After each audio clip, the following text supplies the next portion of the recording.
Hello dear friends, this is a case of a 68-year-old woman who had a AAA repair approximately 1 week ago.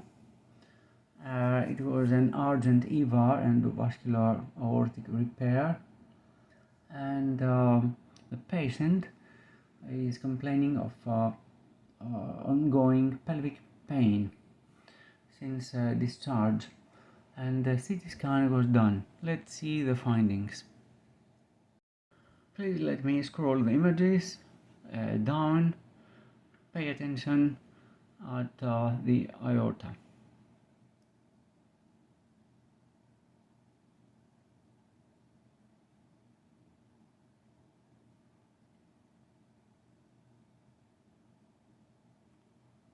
Here are the stents, the aneurysmal sac with thrombotic elements,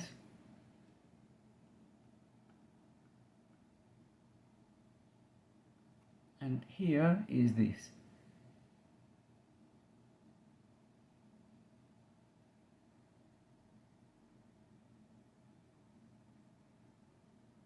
Okay, the stents show normal patency, but this finding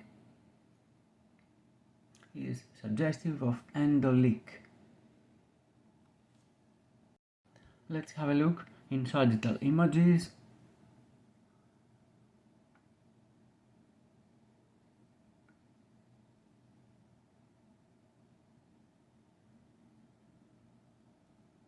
Another finding is that at the upper aspect of the aneurysmal sac there is a gas bubble.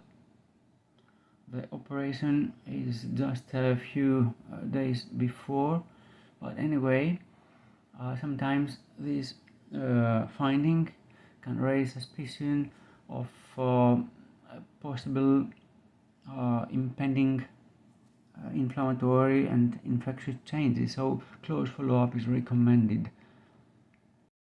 In coronal views, the endoleak. Unfortunately, there are no pre-contrast images to compare, but from the history, the patient underwent a CT scan a few days ago. Unfortunately, it was not available at the time of the report, but it was confirmed that there was endoleak. So the patient readmitted and rescanned to confirm if there is any progress. However, we cannot make the comparison, but we can see this interesting finding. Thank you for watching. Please subscribe to my channel if you find my videos interesting. See you next time.